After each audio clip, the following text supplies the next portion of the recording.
Movie के शुरू में हम एक कपल को देख पाते हैं। ये उन दोनों की दूसरी शादी है। हस्बैंड का नाम है बिल और वाइफ का नाम है किम। बिल का बेटा ब्रैड और किम की बेटी डॉन एक साथ थे। बिल उन दोनों को फ्रेंडशिप करने के लिए कहता है, पर ब्रैड डॉन को सिस्टर मानना नहीं चाहता। वो उसे मॉलेस्ट करता है, डॉन के नीचे उंगली डालता है और अगले ही पल चिल्लाने लगता है। उसके पेरेंट्स देखते हैं उसकी उंगली से खून निकल रहा है। उन्हें लगता है डॉन ने उसे काटा है, पर एग्जैक्टली ये कैसे हुआ है ब्रैड उन्हें नहीं बताता और डॉन को तो कुछ समझ में ही नहीं आ रहा था। इसके बाद हमें डॉन की टीनेज दिखाया जाता है। वो अब क्रिश्चियन प्रॉमिस ग्रुप का मेंबर बन चुकी है और प्यूरिटी के ऊपर स्पीच दे रही होती है। दिन जब वो अपने फ्रेंड्स के साथ बैठी थी, तब टोबी आके उनसे फ्रेंडशिप करता है। टोबी रिसेंटली इस टाउन में शिफ्ट हुआ है और कल से वो उनका स्कूल भी ज्वाइन करने वाला है। डॉन टोबी को देखकर अट्रैक्ट होती है और उसकी स्पीच सुनकर टोबी भी उसे पसंद करने लगा है। फिर वो अपने घर आती है, जहाँ उसकी मॉम बीमार है और दिन ब दिन उनकी हालत बिगड़ती जा रही है। जब वो नहाने जाती है, तब ब्रैड उसे डराता है। ब्रैड अभी भी उसे परेशान करता रहता है। अगले दिन वो स्कूल जाती है। उधर रायन नाम का एक लड़का उसे पसंद करता है, पर उसकी हिम्मत नहीं होती कि वो जाके डॉन से बात करे। उनके बुक में फीमेल प्राइवेट पार्ट के इमेज को स्टिकर से छुपा के रखा होता है।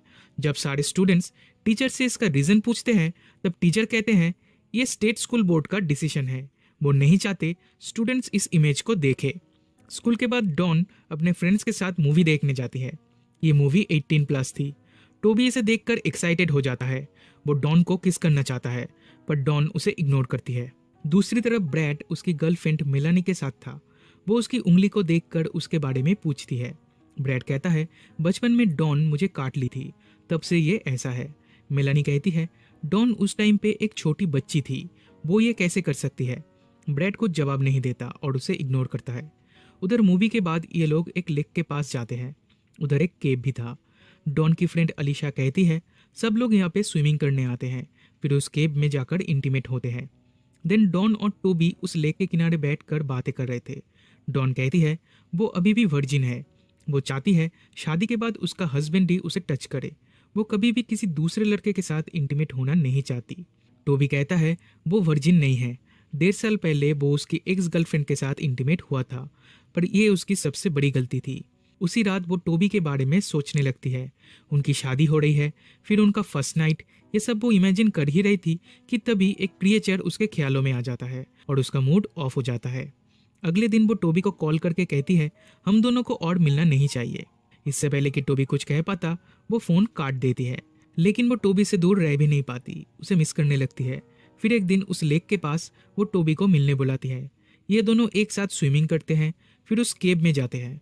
टोबी उसे किस करता है, देन उसके साथ इंटीमेट होने लगता है। डॉन उसे रोकने की बहुत कोशिश करती है, पर वो नहीं मानता। वो एग्रेसिव होने लगता है। इस टाइम डॉन बेहोश हो जाती है और टोबी इसका फायदा उठा के इंटीमेट होने लगता है। कुछ देर में डॉन होश में आती है। वो फिर से उसे रोकती है, पर फिर भी वो नहीं रुकता। देन अचानक वो चिल्लाने लगता है। डॉन देखती है टोबी का प्राइवेट पार्ट कट चुका है, वो जमीन पे पड़ा हुआ है। ये देखकर वो बहुत डर जाती है और टोबी भी पानी में गिर जाता है। वो टोबी को बहुत बार बुलाती है, पर उसका कोई रिस्पॉन्स नहीं आता। वो काफ़ी देर तक उधर उसका वेट करती है, पर टोबी नहीं आ रहा है देखकर वो अपने घर लौट जाती है। टोबी के साथ जो भी हुआ है उसके लिए वो खुद को दोषी मानती है और घर में तोड़फोड़ करने लगती है। अगले दिन वो उसके फ्रेंड से मिलती है। वो बहुत ही अपसेट थी, तो ये लोग उसे चीयर अप करने की कोशिश करते हैं। डॉन घुमा फिरा के टोबी के बारे में पूछती है। तब ये दोनों कहते हैं, कल स्कूल के बाद हमने उसे नहीं देखा, ना उससे हमारी बात हुई है। आज डॉन ठीक से स्पीच भी नहीं दे पाती, स्टेज से जल्दी उतर जाती है। फिर उधर डांस पार्टी चल रहा था, पर वो अकेली एक जगह पे बैठी थी। तब रायन उसके पास आता है। डॉन उससे लिफ्ट मांगती है। रायन उसे घर पे ड्रॉप करता है, देन उसे डेट पे जाने के लिए पूछता है। डॉन उसे इग्नोर करके चली जाती है। देन साइकिल लेके लेक की तरफ निकल पड़ती है। टोबी का प्राइवेट पार्ट अभी भी उधर पड़ा था और एक इंसेक्ट उसे खा रहा था। ये देखकर वो बहुत डर जाती है। दिन घर आके उसके बुक में से स्टिकर को हटा के फीमेल प्राइवेट पार्ट को अच्छे से देखती है। देन इंटरनेट पे उसके बारे में सर्च करती है। माइथोलॉजी में वजाइना डेंटाटा के बारे में बताया गया है। किसी किसी लड़की के वजाइना में टीथ यानी दांत होते हैं, जो इंटीमेट होते टाइम लड़कों के प्राइवेट पार्ट को काट लेते हैं। डॉन ये पढ़ के बहुत डर जाती है, क्योंकि उसके साथ भी ठीक ऐसा ही हो रहा है। वो डॉक्टर को दिखाने जाती है। डॉक्टर जब पूछते हैं उसे क्या हुआ है, तब वो कहती है वो नॉर्मल चेकअप के लिए आई है और ऐसा चेकअप वो पहली बार करवा रही है। डॉक्टर उसका फायदा उठाता है, उसे मोलेस्ट करता है। डॉन को बहुत अनकंफर्टेबल फील होता है और तभी डॉक्टर भी चिल्लाने लगता है और देखता है उसकी चारों उंगलियां कट चुकी है। डॉन फौरन वहां से निकल जाती है। घर जाते टाइम वो एक पुलिस ऑफिसर को टोबी की कार चलाते देखती है और चेक करने के लिए फिर से उस लेक के पास जाती है। वो देखती है पुलिस को टोबी की लाश मिली है। वो फौरन घर चली आती है। उसकी मॉम बाथरूम के पास बेहोश पड़ी थी और उसका स्टेप ब्रदर ब्रैड उनकी मदद करने की बजाय अपनी गर्लफ्रेंड के साथ इंटीमेट हो रहा था। डॉन उन्हें हॉस्पिटल ले आती है और उसके डैड को भी इन्फॉर्म करती है। उसके डैड उसे घर जाके रेस्ट करने के लिए कहते हैं, पर घर आके वो देखती है ब्रैड तब भी उसकी गर्लफ्रेंड के साथ इंटीमेट हो रहा है। तब वो रोते रोते रायन के पास जाती है। रायन उसे संभालता है। दिन वो नहाती है और रायन अपनी मॉम के स्ट्रेस पिल उसे देता है। रायन अपने रूम को कैंडल से सजाता है।